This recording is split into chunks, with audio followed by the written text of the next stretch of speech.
Di tengah berbagai masalah, banyak orang ingin pergi dari Indonesia dan tinggal di luar negeri. Keputusan pergi dari Indonesia sebenarnya sudah dilakukan banyak orang secara pribadi, tak terkecuali pernah dialami oleh pejabat dan pegawai ekonomi Indonesia, yaitu Sumitro Djojo Hadikusumo dan keluarganya.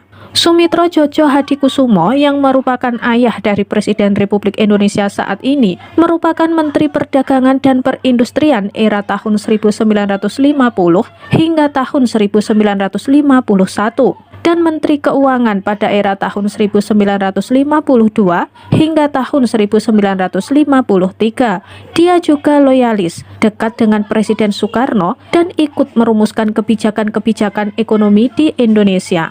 Meski begitu, di tengah jalan, Sumitro berseberangan dengan pemerintah. Dia menyatakan diri tergabung dalam Pemerintahan Revolusioner Republik Indonesia atau PRRI di Sumatera. PRRI merupakan gerakan protes dari Sumatera Barat atas sikap pemerintah pusat yang sangat sentralisasi dan melupakan daerah. Sejarawan Audrey Kahin dalam Dari Pemberontakan ke Integrasi Sumatera Barat dan Politik Indonesia tahun 1926 hingga tahun 1998 terbitan tahun 2005 menyebut saat PRRI dideklarasikan pada tanggal 15 Februari tahun 1958, Sumitro yang dahulu kader Partai Sosialis Indonesia atau PSI diangkat menjadi Menteri Perdagangan dan Perhubungan. Tak lama setelah deklarasi, pemerintah pusat meradang. Mereka langsung bersikap represif kepada para pemberontak di Sumatera Barat.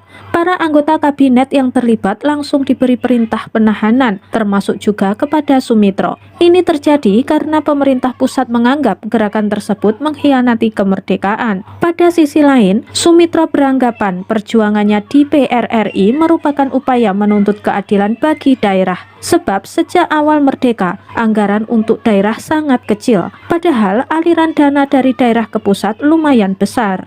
Selama aktif di PRRI, Sumitro secara pribadi tak lagi hidup sendirian. Dia sudah punya 4 anak dari pernikahannya dengan Dora Sigar, yaitu Bianti, Mariani, Prabowo, dan Hashim. Namun, kehidupan Sumitro di Indonesia pasca PRRI tak lama. Dia pindah ke luar negeri demi menggalang dukungan internasional. Akibat sudah berkeluarga, pada pertengahan tahun 1957, dia juga membawa anak dan istrinya ke luar negeri. Singkat cerita, upaya PRRI gagal dan diredam pemerintah.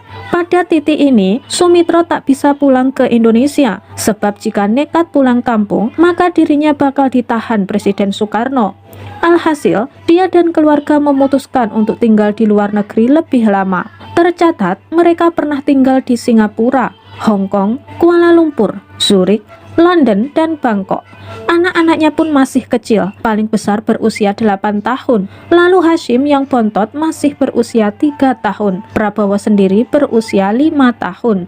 Dalam Jejak Perlawanan Begawan Pejuang, terbitan tahun 2001, Sumitro bercerita anak-anaknya punya karakter tak mudah menyerah. Soal ini, anak ketiganya yaitu Prabowo paling sering protes soal kehidupan di luar negeri. Sebab Prabowo selalu diejek orang Barat hanya karena dia orang Indonesia. Selama di luar negeri, Sumitro terjun berbisnis mebel dan properti demi keluarga dan anak. Untungnya, perjuangan ayah mencari uang terbayarkan oleh nilai akademik bagus dari anak-anaknya. Jurnalis Trisnio dalam tulisan di Kompas pada tanggal 11 Juli tahun 1967 berjudul Kisah Pengembaraan Keluarga Dr. Sumitro memberi kesaksian kalau anak pertama yaitu Bianti sudah kuliah di Universitas Wisconsin. Lalu Prabowo naik kelas lebih cepat saking pintarnya. Awalnya hanya beda 1 tingkatan kelas dengan Mariani, namun dengan cepat bisa setara dengan kakaknya itu.